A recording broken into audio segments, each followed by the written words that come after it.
I recently watched Gone in the Night, starring Winona Ryder. She plays a woman who, along with her boyfriend, decide to book a cabin in the woods.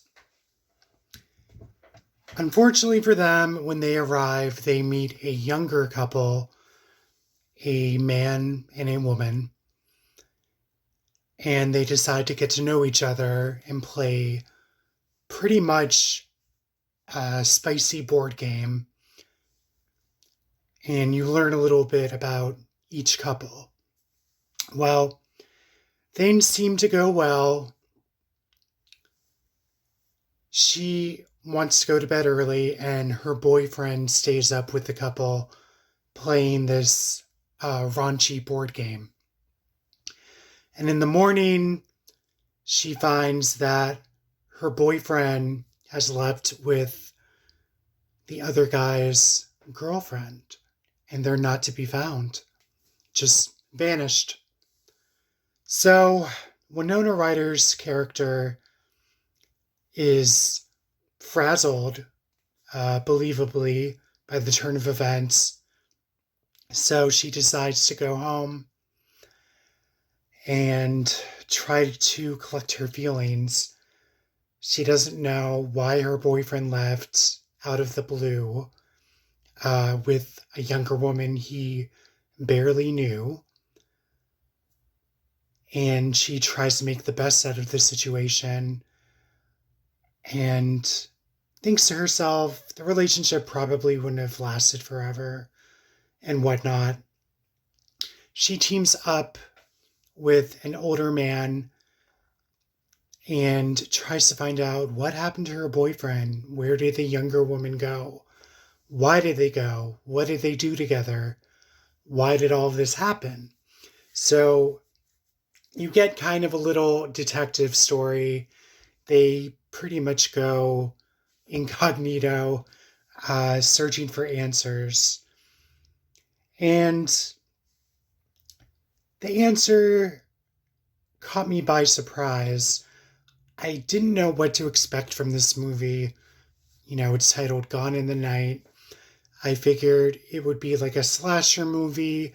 Would it be a science fiction movie, dealing with aliens and whatnot? And it's really not any of those things. I give it points for having an original plot line, kind of throwing you off because you have all these ingredients, a cabin in the woods, an odd younger couple. You don't really know what their intentions might be. And when the boyfriend disappears, you don't really know what to make of it or really what happened to him. So, this movie doesn't have any special effects. It's not an alien movie. It's not, I wouldn't even call it a horror movie. I would call it like a low key drama. And I can imagine this movie probably didn't take a massive budget to shoot, just that kind of movie. But I really enjoyed the acting from Winona Ryder in this. And the rest of the cast really did a good job too. Brianna, I think you pronounce her name Tu. She was in the previous I Know What You Did Last Summer series. Again, playing a young person in her early 20s. And I liked pretty much the acting from everyone in this movie. It wasn't over the top or scenery chewing. It was just very realistic, very realistic reactions to something like this. It's about 86 minutes long.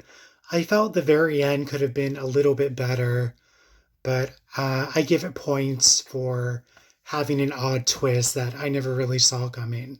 So I recommend this movie if you like, smaller, low key type movies, not a massive budget, just focusing on the acting and the storyline.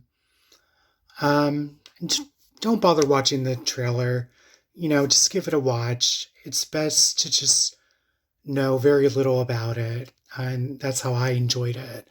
And it's always a pleasure to see Winona Ryder in a movie. I feel like she always brings her acting, whether it's like a big project or a little project like this one. So that's it for now. I'm going to wrap this up. Been talking for a couple minutes now. Um, if you stayed tuned to the end of this, of my rambling, I really, really appreciate it. And I hope you'll tune in again for some more reviews. And I'll catch you on the flip side. Bye.